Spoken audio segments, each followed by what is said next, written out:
Good morning, this is the Eager Beaver Show. You are listening to a True North Eager Beaver Media Incorporated podcast.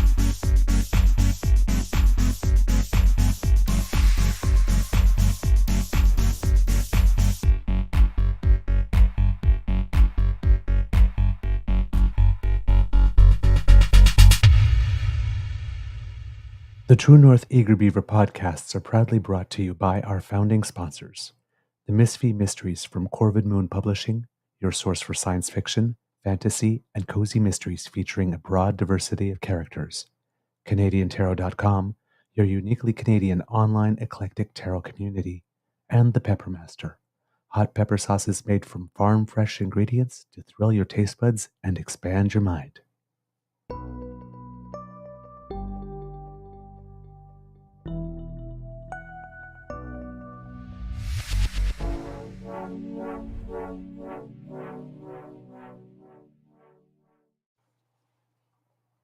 Well, good morning and hello, kids.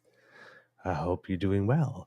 Welcome to Season 3 and episode number 306 of the Daily Beaver Morning Show here on the Crier Media Network. Yeah. Today, recording day is Tuesday, January 30th. 2024, and hopefully it will be a nice day here at the Beaver Lodge. I'm your host, the Eager Beaver, pronouns he, him, hey, Mr. Beaver A, and with me as always is my good friend, Mr. Grizzly. We have a nibble for you today. I am so sorry for being late. I literally have no excuse. I just slept right through the alarm. It happens. I have earplugs on when I sleep because, I did not hear a thing. So I'm so sorry. And I thank you so much for your patience and your indulgence. A big thank you goes to our podcast's founding sponsors, the Pepper Master, the Misfit Mysteries from Corvid Moon Publishing, and CanadianTarot.com. But before we do anything else, Mr. Grizzly, how's your mental health today? Well, sir, I fell asleep last night at 8 o'clock. Woke up at 20 after 9, crawled into bed, went right back to, I fell asleep on the couch, went right back to bed and slept right through until 4, got up, went to toilet, and then went back to sleep until 5, and then fell back to sleep again until 6 when the second alarm went off. So yeah, I'm well rested, feeling good, feeling fresh, full of vim and vigor, and I'm hopefully, I'm hoping we'll see some sunshine today. I would like to see some sunshine today. Can't speak. I'm only on my first cup of coffee, so that might have something to do with it. But you do have coffee. I did. Well, I have what's left over. Bridget found some, made a pot yesterday. Not a full pot because I didn't have enough for that. And yesterday I went out and picked up groceries and I forgot to buy coffee. So I'm an idiot. Like we talked about this on the show. I'm slow. I actually went to the store last night specifically to pick up garbage bags, kitchen catchers, because I have no kitchen catchers. I have nothing. Okay. So I go to the store and I get in there and I'm like, well, I'll pick up this and this and this and this and get up to the front with the basket. And I think that's everything. I get home. Shit. No garbage bags, no coffee. I've been like that this week. I have a prescription waiting at the pharmacy that I've passed by like 2 or 3 times over the past 2-3 days. I just have not got in. Then I got home. It's like, oh crap. Yeah. It's waiting for me. Sometimes that's just how things go. I don't know what to tell you. It's one of those things where the brain just goes into auto mode. And I think last night, I did not have a lot of last night. I was tired yesterday, as you saw on the show. I was very logy. I didn't get enough sleep the night before. I was dehydrated when I woke up because I sweat like a demon some nights. Last night was one of those nights. So I've already had 3 glasses of water and this coffee. So hopefully I'll be rehydrated soon. But yeah, that may have added to my logie attitude yesterday. So feeling much better today. So hopefully today will go smoothly. When we'll find out soon enough. All right. Well, let's get right into it. Right to it, kids. There was some really interesting comments in a scrum Mm-hmm. by the leader of the Bloc Québécois. Yeah, I watched that and I went, well, we'll have to bring that up on the show because Yeah. I'm not sure if I mentioned it on the show. I think I did mention it on the show when I talked I about don't the leader recall. of the block a while ago. I think just last week when I was talking about his comments about Pierre Poilievre when he went to that radio station and Mhm. started accusing the bloc of having abandoned Quebec, and basically said, he says those lies are going to catch up with him. And I said, that the Bloc Québécois leader, when it comes to Pierre Poilievre, basically has, pardon my language for dropping enough bombs so early in the show, but really has no fucks to give. Mhm. Because he does not like Pierre. No, it's a at personal all. thing with him. Like it's At not all. just he doesn't like his politics. He doesn't like him as a human. Yes, It's obvious. it's obvious. And I said that if the press was going to give him opportunities to speak in English and cover him, that until election day, he was basically going to be, if you think of it as a boxing match, doing all the body blows, boom, boom, boom, boom, like working the body and tenderizing him for the final, that the prime minister could come up and give him the final roundhouse or haymaker. It's it's right there. If there's a lot of this going on until election day, as they say in French, il va passer un très mauvais quart d'heure. He's going to have a very, very rough time. Mr. Grizzly, let's play it because this is a thing of beauty. And Cassie's asking a question that I also have. What do the green yes. squares represent on the? Does it have to do with the mosque shooting? Yes, it does. Okay, It that's does. what I figured. It was, yeah. See the green squares that they're all wearing. I figured that's what it was, but I wasn't sure. Okay, let's have a look at this.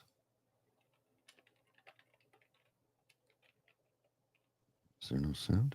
Oh, I muted it. My bad. I'll start it over. My apologies. Saying that you are propping up the Liberal government. Can you clarify how you... More volume, please. There's nothing I can do about this. Okay.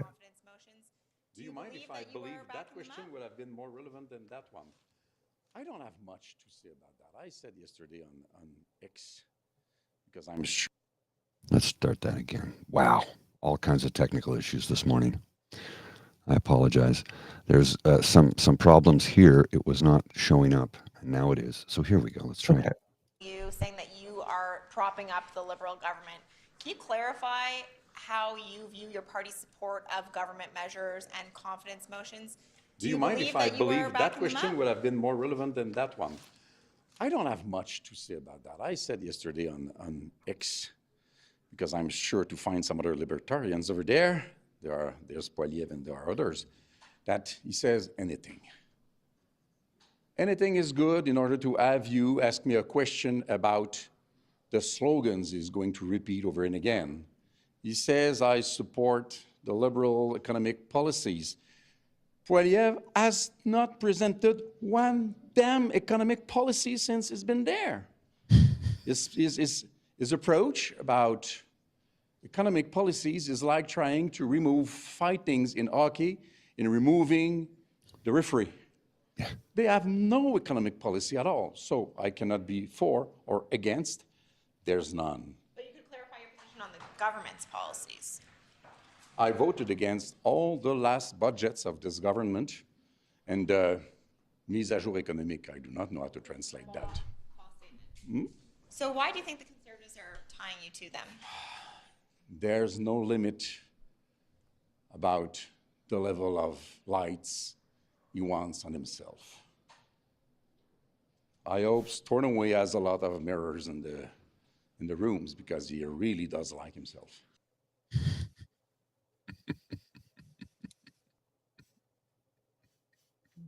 There you go. Yeah. There you go. He doesn't present a damn policy. There's nothing that he does but lie. He will say anything to get you to ask me a question about his slogans. I hope that there are a lot of lights that storm away. There's no limits to the amount of light he wants upon himself, and I hope there are a lot of mirrors that storm away because this guy really doesn't like himself. No, he does like himself. Sorry. Okay, I heard doesn't there. Yeah, But he really does like himself. That's why he hope there's a lot of mirrors so he can look at himself all day long.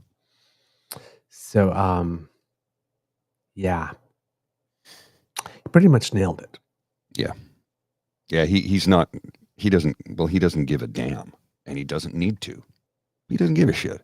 He knows he'll never be prime minister. And he's not looking for votes in Alberta or on Ontario. No, he doesn't care. So he's just going to call it as he sees it. And politics is dirty pool. It's a dirty game. It always has been. But he's ramped it up to a whole, and not Bouchard, not Blanchette. Poliev has ramped it up to a whole new level that we've never seen in this country before.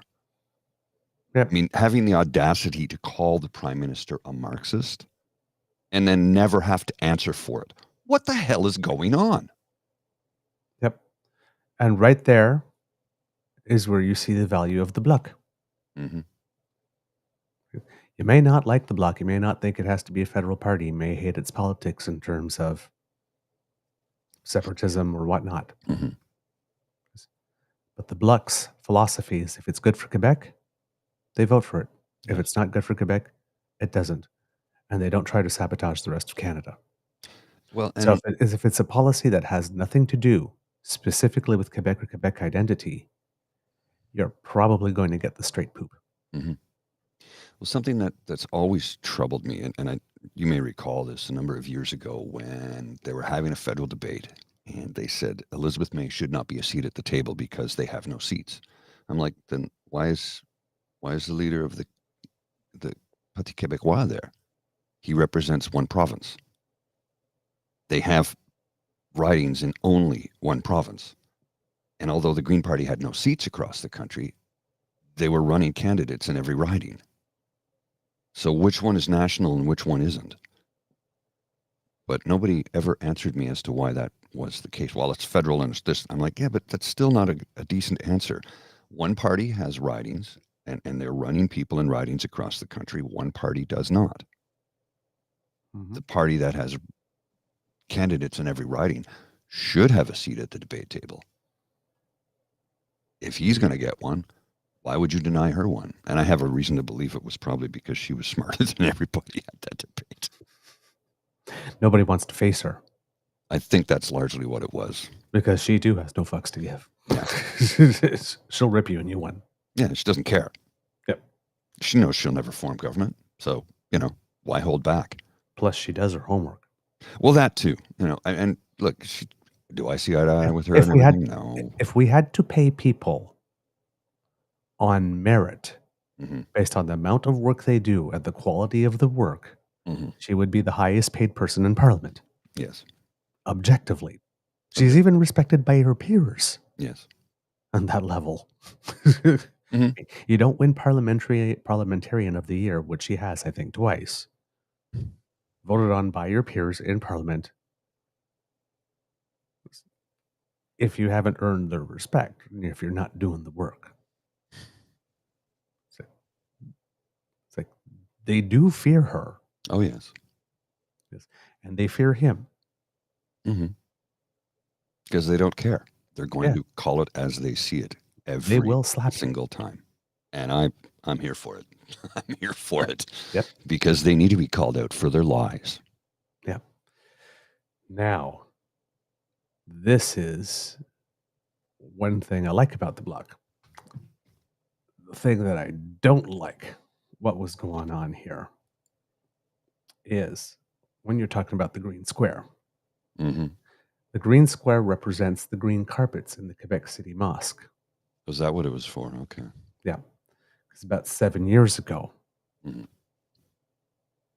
was the day that there was the big shooting at that mosque in Quebec City.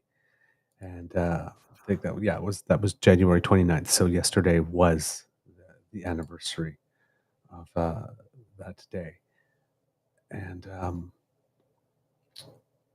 can't remember. I was trying to remember how many people what the damage was there off the top of my head, and I don't. I thought it was 7. But people died, Mhm. right? And there was a moment of great solidarity where everybody showed up, which was followed by stuff like Bill 21. Mhm. And I do not know how you can be a person who supports Bill 21, which is the secularism bill, which, though they did a all religions matter type thing to dilute it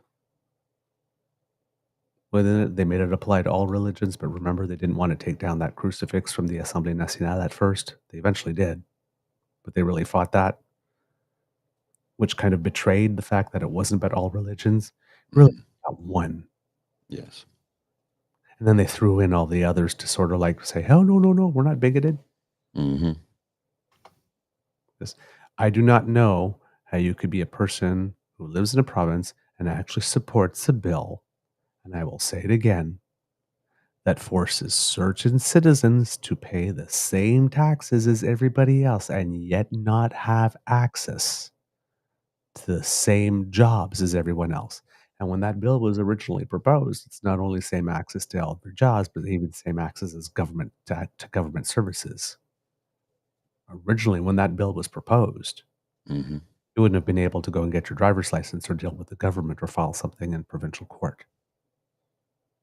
They pulled that back. Yeah, well, they could have had no choice on that, right? Yes. So they're doing it with language, though. At the moment, you got 6 months to learn French, or else you can't get served anymore. Right? That's Bill 96. But Bill 21, I do not know how you stand there and wear that pin and say you stand in front of Islamophobia when you support Mhm. a policy that denies people to certain employment that was created because of Islamophobia. Number one, I just do not get it. And there's been a lot of that crap going on yesterday. Mhm. Yesterday, there was someone that came onto our True North Eager feed. And you may have seen I used a lot of F-bombs at some point if people watched the feed.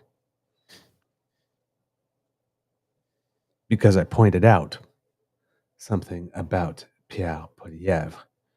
Because yesterday, this man put out a video because of the day, right? You know that Pierre Poilievre likes to, what's the word? Pose? Oh, yes, yeah. Yeah.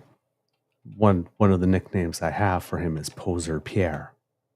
Which is adequate and fits. I mean, it's accurate, adequate. It's, yeah, I think it works well. Right. So we had him, just like yesterday I complained that on the day they were having those votes in Parliament, that 24-hour telethon, Mhm. where they voted down everything Every single thing. on the day that he had a fundraiser going on in Point Claire. $1,700 a plate. But he also fit in a little time to go to a first day of Hanukkah lighting ceremony Yeah, so that he could provide cover for himself, of course. while he denied the right of every MP in the House, but particularly Jewish MPs, to Who he spend says he time stands with for. community and family. Mhm.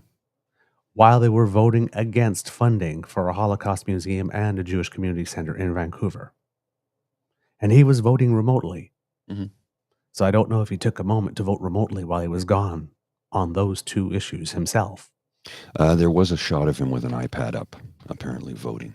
Yes, but did he vote on every single measure, or was there a couple of votes while he was talking and all I that don't kind of know. stuff? But he might have specifically voted to deny funding, actually push that button Mhm. to a Holocaust museum While he was at a... while he was at or on his way to or on his way from. And then he went to $1,700 dinner. Mhm. Yes, and then came back. Daddy came home at 1 or 2 in the morning, Bags some of big Necco. clapping and whatnot, because with McDonald's for the kids, Yeah. because he was too damn cheap to organize any type of catering or even just have pizza sent to them, Mm-hmm. knowing that he was going to be there all night. That's how he takes care of his own party. And people expect him to take care of us. He brought him frickin' McDonald's, a la Trump. Yesterday, he put out one of his little videos. And he tweeted, 7 years ago, an unthinkable terrorist attack took place on the Muslim community in Quebec. As we remember the victims and stand with the survivors, we renew our commitment to ending Islamophobia and making sure Canada is always a country where everyone can worship in peace. Mr. Grizzly, I was wondering if you could play it, if you would. 7 years ago today, the Muslim community in Sainte-Foy gathered at the Islamic Cultural Center of Quebec for an evening of worship. As they stood on the mosque's green carpet and finished their prayers, a monstrous terrorist opened fire on worshippers, murdering 6 men in cold blood. These were husbands, fathers, sons, friends, and most of all, Canadians. It's unthinkable that they had their lives stolen, and it must never happen again. Today, many of us are wearing green squares as a symbol of remembrance and commitment. On this somber anniversary, we remember the victims. We honor those who were injured and those who survived. We renew our commitment to defeat the evils of Islamophobia that led to this horror and outrage.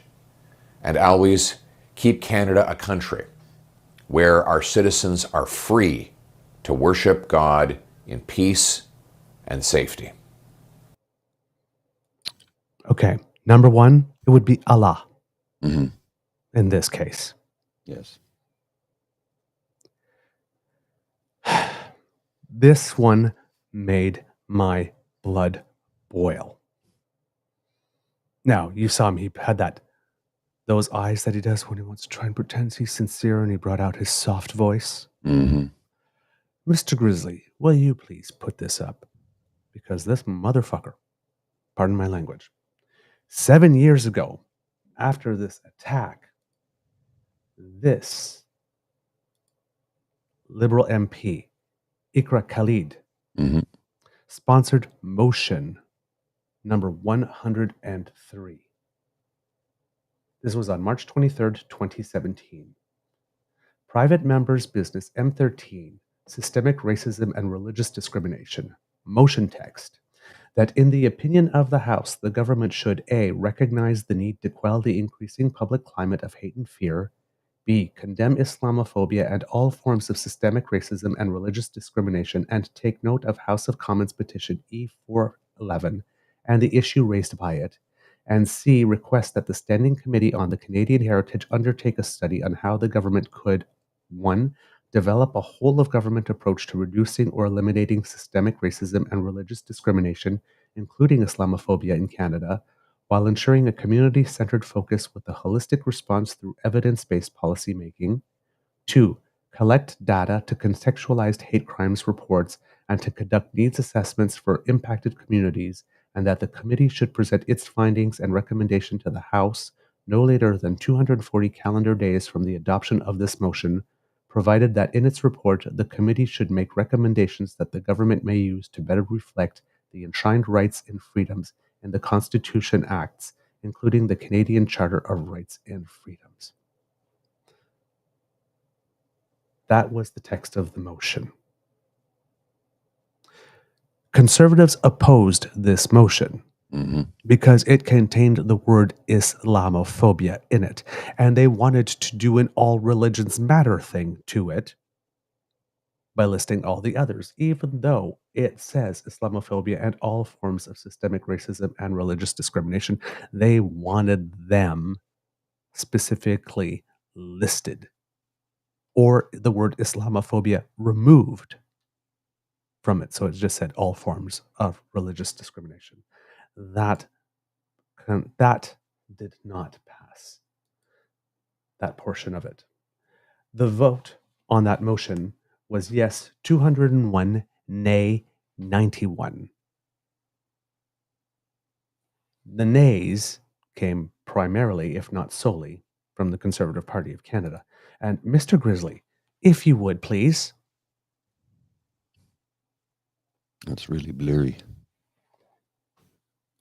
Not sure. Mr. Pierre Poilievre, Conservative, nay. Mm-hmm.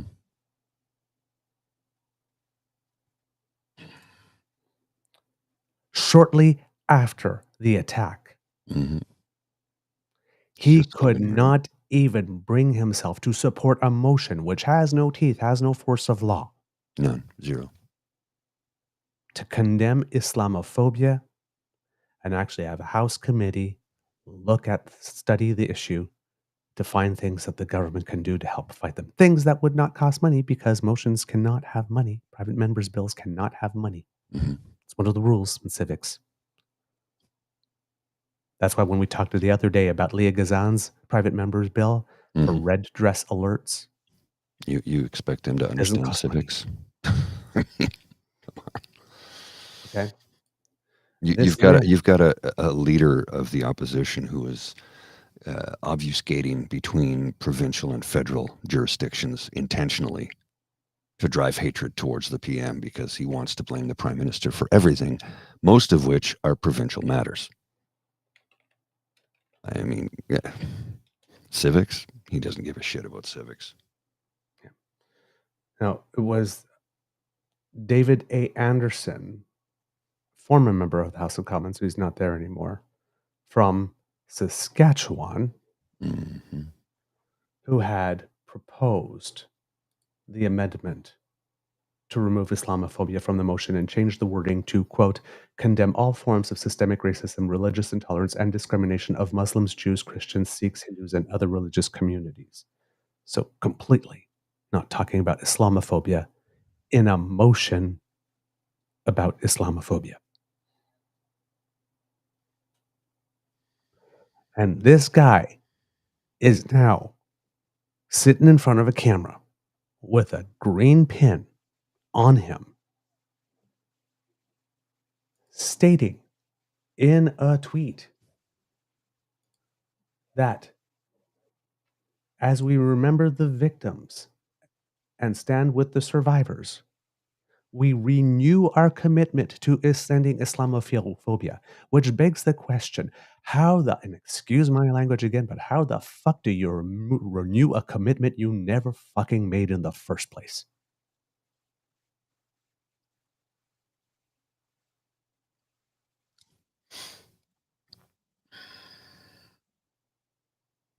This is who he is.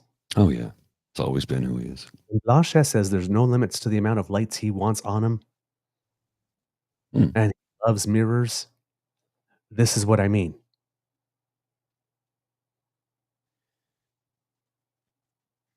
He put on his I care eyes and he does not give two fucks. No, he doesn't care at all. And you can tell because you can tell about that by how he's been dealing with the Israel and Gaza issue. Mm-hmm. There has not been one moment. He has not been fully 100% in the bag without any reservations or conditions for what the government of Netanyahu is doing. I'm not talking about Jewish people. The Jewish people deserve our support. October 7th was an incredible bloody massacre. Mm-hmm. It was the biggest annihilation and extermination of Jewish people in one day since the Holocaust. Yes. And we just had International Holocaust Remembrance Day. Mm-hmm. Because back then we said never again, and it seems some people fucking forgot that. Well, we said never again for a damn reason. They don't care. But we live in a pluralistic society.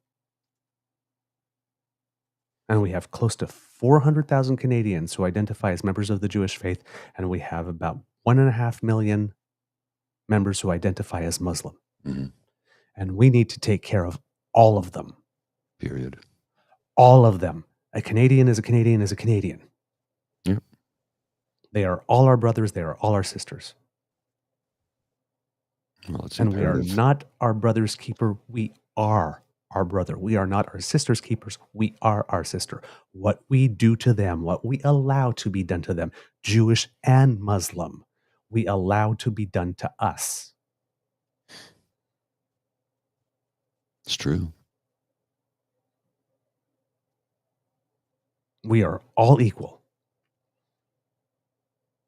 None of us has more or less worth than anyone else in this country.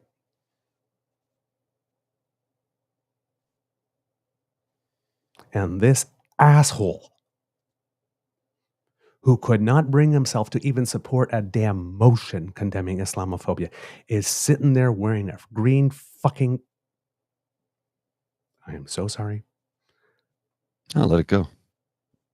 Don't hold back, man. Pandering for freaking votes. Mm-hmm.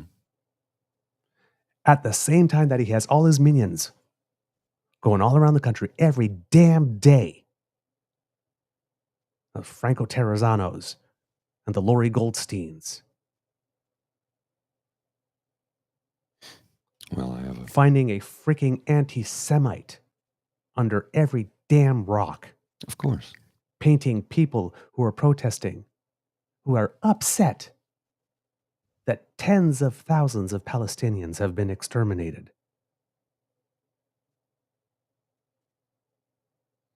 And calling those of us who have a problem with that too supporters of genocide. And that's why I got into it with someone, because I pointed out, and remember, this guy also, remember when they had that barbaric practices snitch line? Mm-hmm. That guy was a member of that party. Oh, yeah. He said nothing when that happened. Of course he wouldn't. During the 10 or 11 years where absolutely everything Mm-hmm. was happening post September 11th. And the whole Conservative Party of Canada's motto was all Muslims are potential terrorists that you must fear. Fueling daily fear of our Muslim brothers and sisters by pushing the violent Muslim trope, which they've spent all summer doing again on the anti-trans stuff. Mm-hmm. Oh, yeah. Trying to get the Muslim people, trying to dupe them into thinking that there was a problem with gay people and there was a problem with trans people, depending on the trope of the violent Muslim, the bigoted Muslim, trying to exploit that for their own benefit. This is a party that's tried to get us to fear our brothers and sisters for the better part of the last 2 decades. Mm-hmm. And he's wearing a damn green pin. And yesterday somebody got in it with me because I pointed out the fact that he said nothing during the stitch line thing. And he also came out and spoke out about the kneecap thing at citizenship swearing in ceremonies. Mm-hmm. I don't understand. I will admit, I do not understand the whole kneecap thing. I do not understand why someone would willingly want to wear one. I don't understand being so religiously devout for any religion, even the one in which I was baptized, that you would make it that much of your identity. But I do understand I live in a country where if someone wants to live a devout life, so long as you're hurting nobody else, and so long as nobody is forcing you into it against your will, you are free to make that choice, and I will go to the wall for you. Mm-hmm. If you are a Canadian citizen and a Muslim woman, and you choose of your own free will to wear a niqab because you are that devout, that is your choice, sister, and I am there with you. Well, if your man is forcing you to do it, I feel for I you. guess that's different. But if you are choosing it of your own free will, Kind of like nuns' habits. this is Canada. You get to do that. Mm-hmm. Yes. And if you are doing it of your own free will, and if you have gone to your citizenship, you've gotten your citizenship, and you have gone into that room with that female justice, and you have lifted that covering, and you have shown your face, and you have met all the requirements, and then you're at that ceremony, and somebody's going to come around and try to make your first moments as a Canadian citizen a moment in which you are being discriminated against, your first moments as a Canadian citizen being a moment of discrimination, I cannot stand for that. And this guy stood in support of that. Now, of course, this might affect only 0.04% of the Canadian population who are female and Muslim and willingly of their own choice choose to wear a niqab. Much like is the issue with trans children, isn't it? Well, once you start restricting 0.04% of the Once you population. start restricting what women can wear, that's a slippery slope to start restricting what women can do with their bodies, because wearing clothing is on their body. So what's next? Tattoos? What's next after that? Oh, you need to cover up to your neck. You can't show below your knees. Oh, guess what? You can't get an abortion. Oh, guess what else? You can't work anymore. You have to stay in the house and raise children. You think I'm being ridiculous? That's what these religious zealots want. And that's what Bill 21's about too. Is if you're going to go out looking like that, well, then we're going to limit your ability to earn a living. We're going to try to limit your ability to exist in public space, which is the exact same thing as those bathroom bills are with transgender people. Because everybody has to go to the bathroom. So if you have to go to the bathroom, then there's only a certain range away from the home you can go, because we don't want to see that. Mm-hmm. James' comment here, the niqab is often the first step of telling women what they can wear. And we're not arguing with that statement, James. It's the fact that somebody's trying to restrict what they can wear, whether it's the niqab, the hijab, or the burqa. We are talking specifically of the fact that in Canada, it is possible, as opposed to in Iran, for a woman to be so devout that she, of her own free will, correct, would decide to do that. We're not talking about women who are being forced to wear it because even though they live in Canada, in their home, their husband is living like it is still Iran.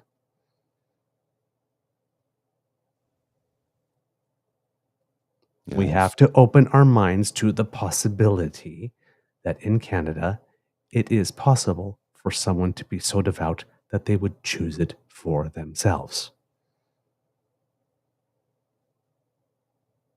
Sikh men choose to have their head covered. Mm-hmm. It's not just women. Mm-hmm. Different religions, different practices.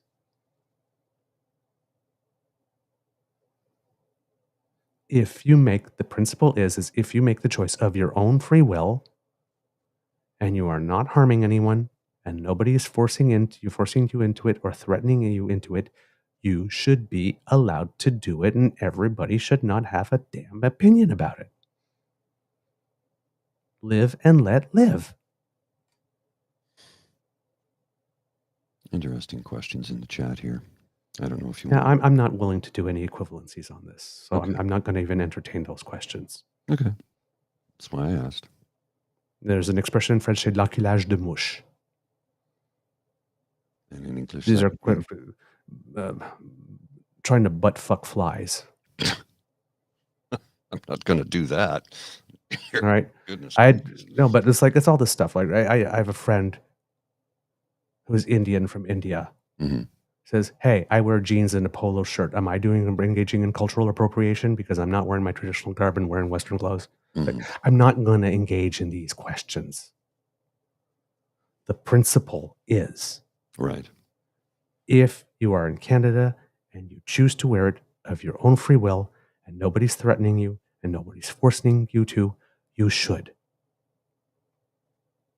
Whether it's booty shorts, whether it's drag, whether it's a niqab. Everything we wear is drag. Everything. Suit, tie, Bermuda shorts, like how we choose, what we choose to put on, it's all drag. Never thought about that before. Not sure what I think about it, but sure. We convey stuff about ourselves based on what we wear.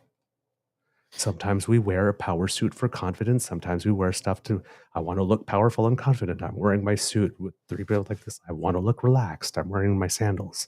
I'd be in my red Speedo at all times if it was to be powerful and confident, but I can't do that. All right. You think I'm wrong about that? Do you think I'm lying? I'm dead serious. I feel confident and powerful wandering around in a red Speedo. Do you know why? Because nobody else does it. And I find men back away from me because they're kind of nervous. Right? Although I wouldn't call it in drag, but hey, that's terminology.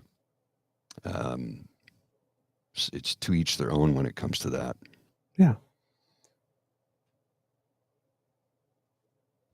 So this person got into it with me. He says, well, you brought up the stitch line. So I suppose you support honor killings. No. I have a problem with the snitch line, therefore I must be pro honor killing. Yes, it's that simple. That's exactly how it works, right? No.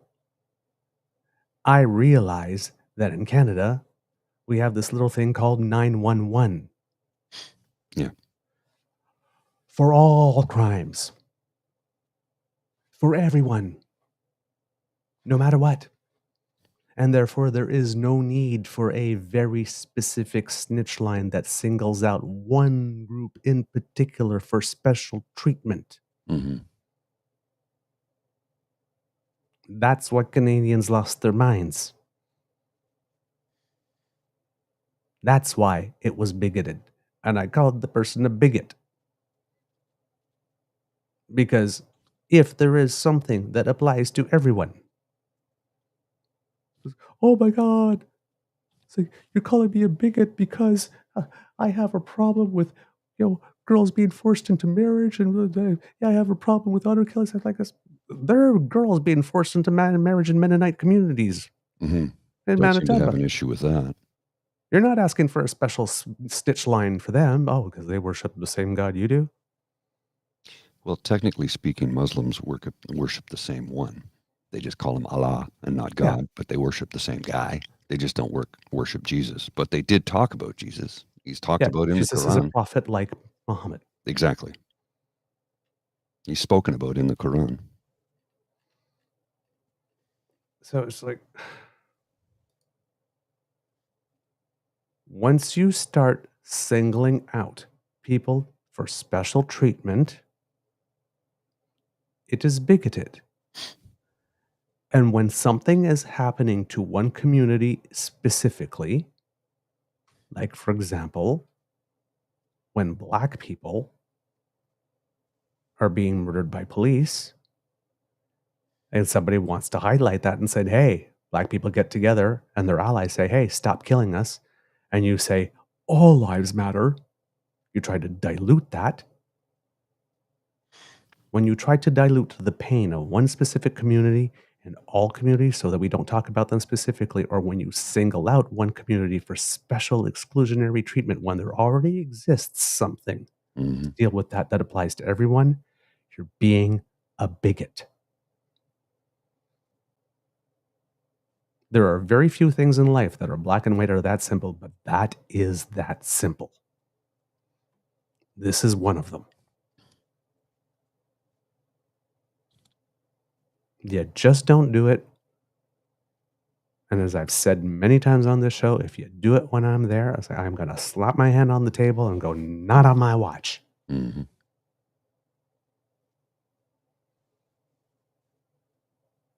It is not done. So this asshole, we're in that green symbol as he's trying to make you believe that he cares about those people that were murdered in that mosque and everybody that was injured and everybody that loved them and everybody that cared and everybody else in Canada that was horrified by that. For clicks, votes, likes, and donations. Because you know he doesn't mean a word of it. I do not have time for it. And this is why this man does not deserve your vote. He will not stand with you. He is a fair weather friend, a sunny day soldier. And barely that.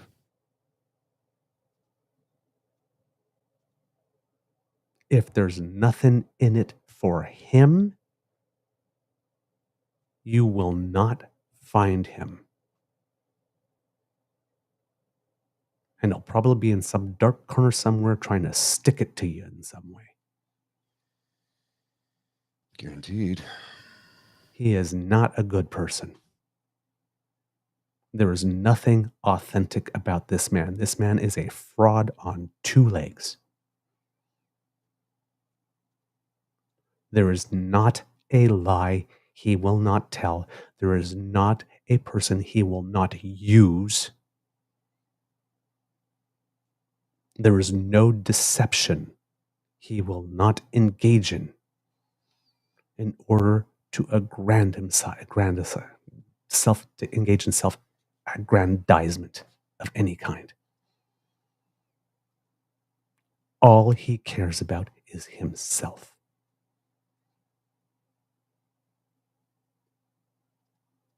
And that's one of the reasons why Jagmeet Singh in particular pisses me damn off. Because this man wears a religious symbol on his head. Mm-hmm. He is devout. And he keeps on helping this man when Mr. Singh knows very clearly what Polyev is about.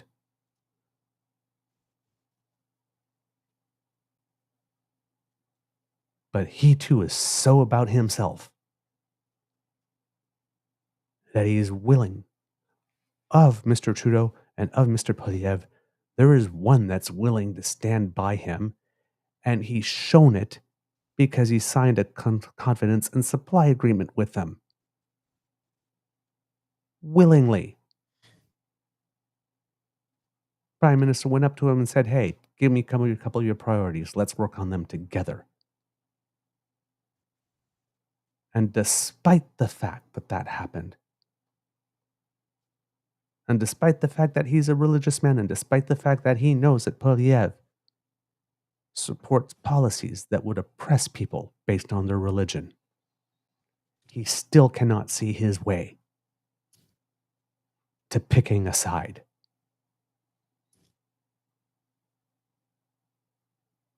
Because power. Because popularity. Because clicks. Because likes. Because votes. Not because Canada. I don't give a shit about Canada or Canadians. So when I tell you, kits, don't vote comparing your choices to the Almighty. Vote comparing your choices to each other.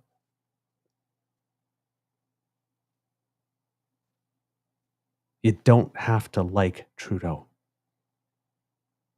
But you do have to recognize that there's only one of these three men who will actually stand with you, whether you like him or not.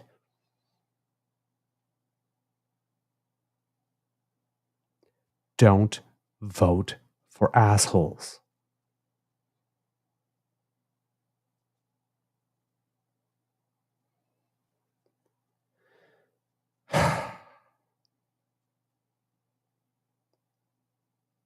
There are very few things that get me mad.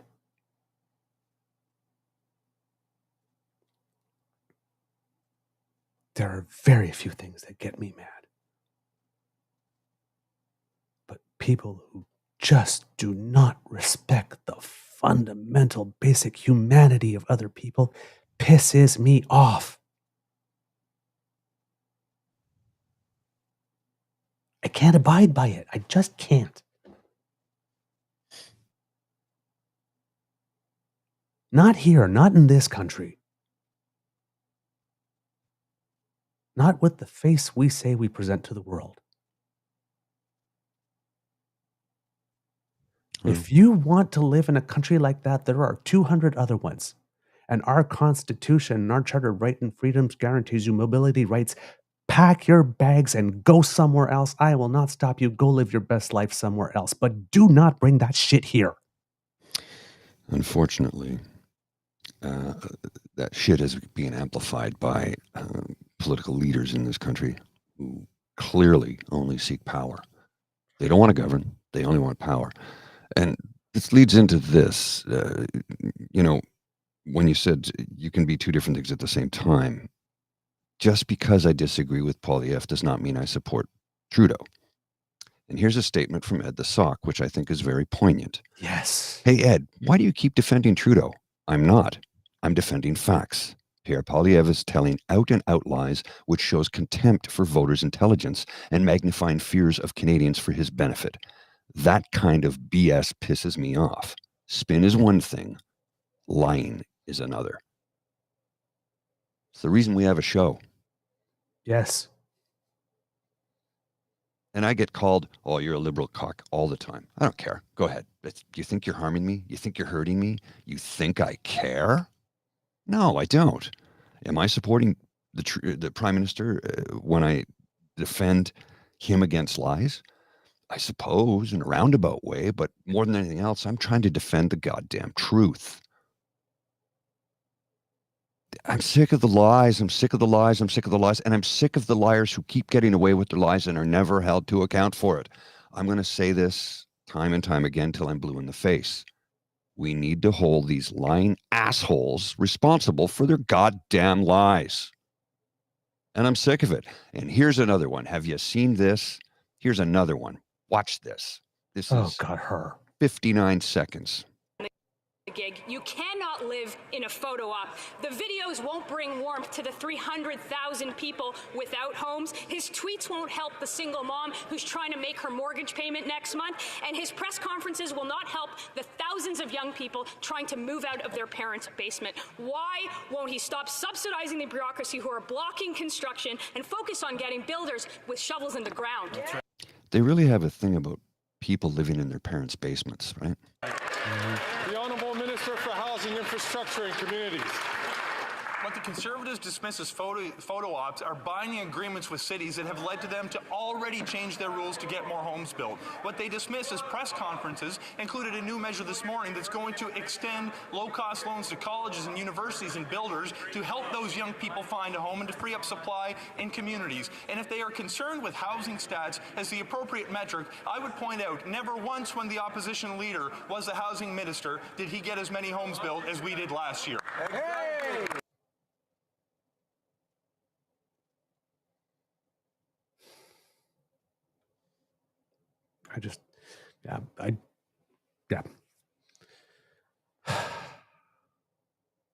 At least he called out her lies. Yeah.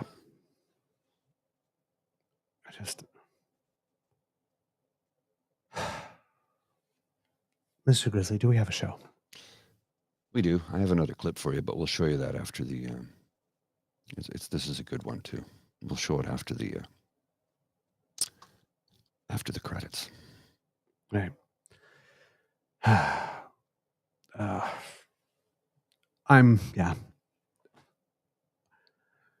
If you're listening to this on podcast, I was a little shouty. It was a little yelly. usually not my tone.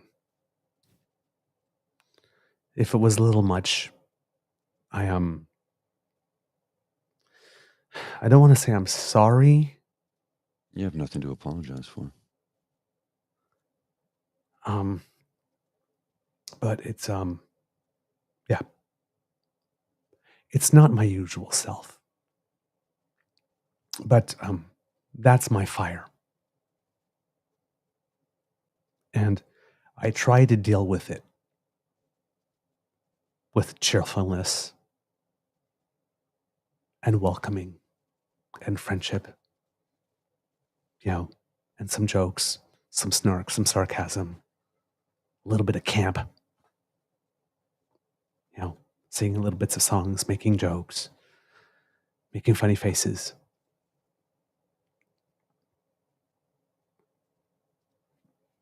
But my flame, the thing that lights my passion, the thing that Mr. Grizzly says, the reason why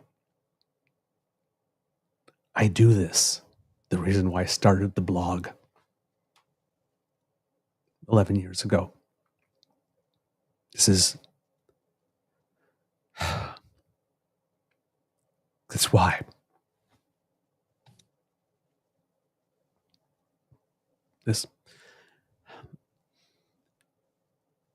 As a gay man,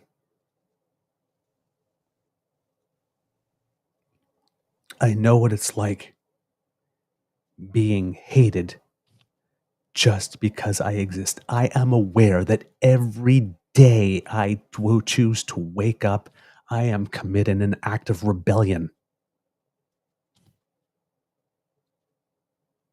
Because there are people that wish I would not exist.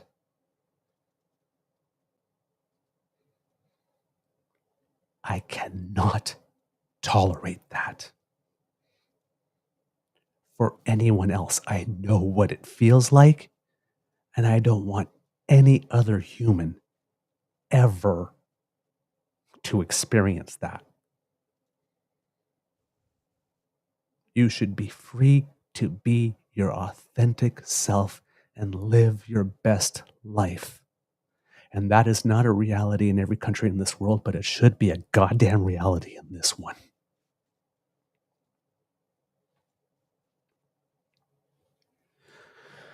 So, if it was a little much, don't apologize. I'm not. Stop fucking apologizing. You have nothing to apologize for. Okay? I'm scolding you right now. Do not fucking apologize. There's no reason to. You called it as you saw it. You're emotional about it because it's real, because you fucking lived it. Don't apologize. Put it in their face, shove it in their face, and tell them to shut the fuck up. Don't apologize. I mean it. You know I love you, man, and I'm going to call you on your shit. This is shit. Don't apologize. You have nothing to apologize for. Not on my watch. So long as I breathe, not on my fucking watch.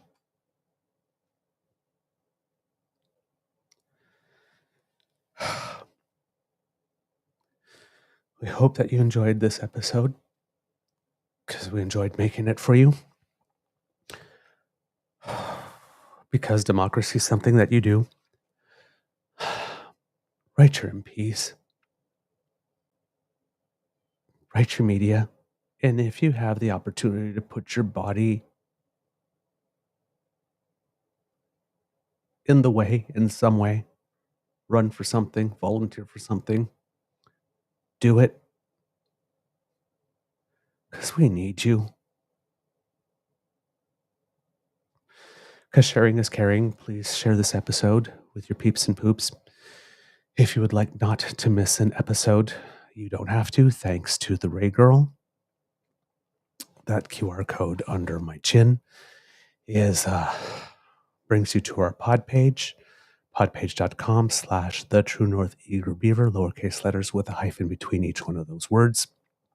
If you would like to support us in other ways, you can go to our YouTube page, True North Eager Beaver Media, and click on like, share, and subscribe. Make like Kit Elaine. And if you would like to support us in other ways, the QR code by Mr. Grizzly's head brings you to our coffee page. That's coffee, ko-fi.com/eagerbeaver, all lowercase letters, all in one word. And there you'll find the Beaver Lodge Emergency Hydration Fund. Everything that you give to support us is very much appreciated.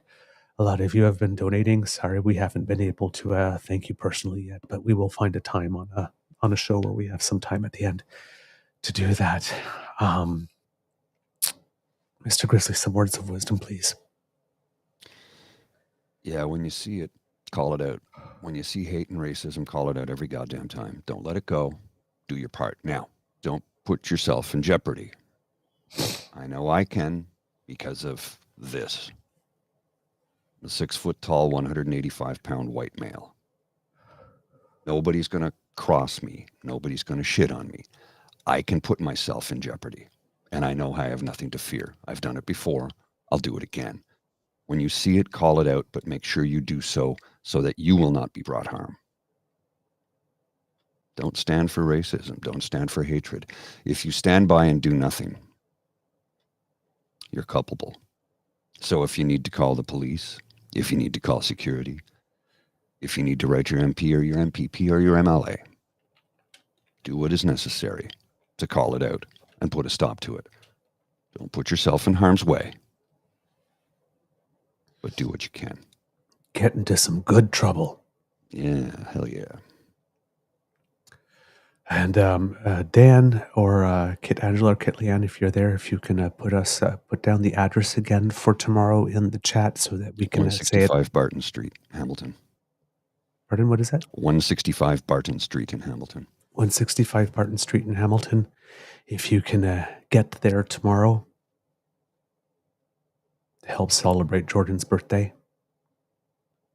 and to bring attention to Canadians who die while they are supposed to be in the protective custody of the state. Very important. Mr. Grizzly, please roll the credits. You are listening to a True North Eager Beaver Media Incorporated podcast. The True North Eager Beaver podcasts are proudly brought to you by our founding sponsors, the Misfit Mysteries from Corvid Moon Publishing, your source for science fiction, fantasy, and cozy mysteries featuring a broad diversity of characters. CanadianTarot.com, your uniquely Canadian online eclectic tarot community. And The Peppermaster, hot pepper sauces made from farm-fresh ingredients to thrill your taste buds and expand your mind. We are grateful to the Crier Media Network for its support, Pete Jarvis for our artwork, and Paul Joseph Something for our opening and closing sequence music.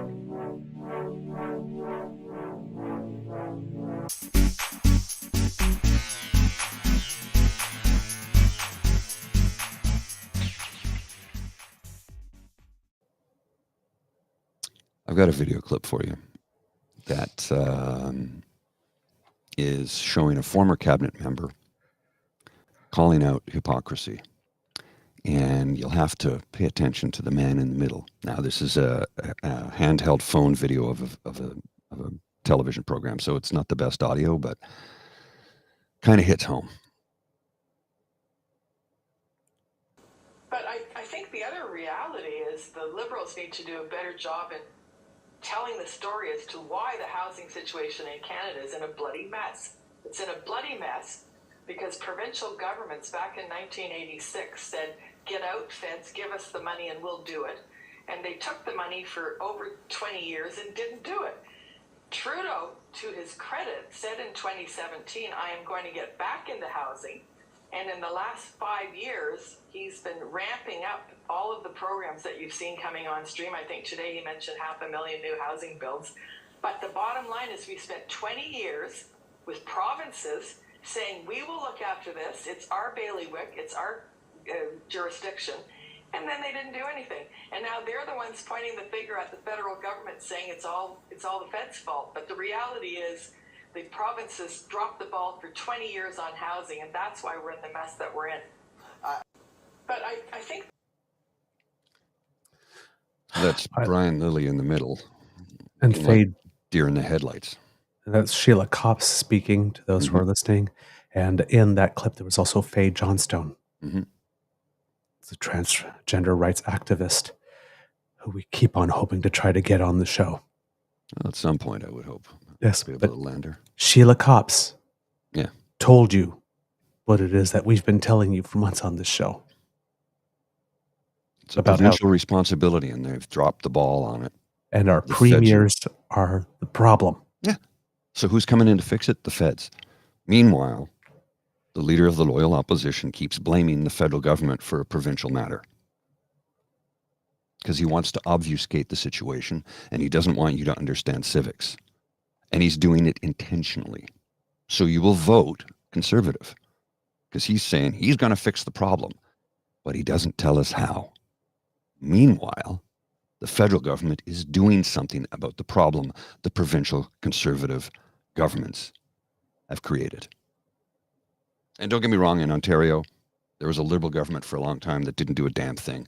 But as far as I'm concerned, Dalton McGuinty was Liberal in name only. Why the fuck do they have Brian Lilly? I don't know. Anyway, have a beaverific day, kids. I'll see you.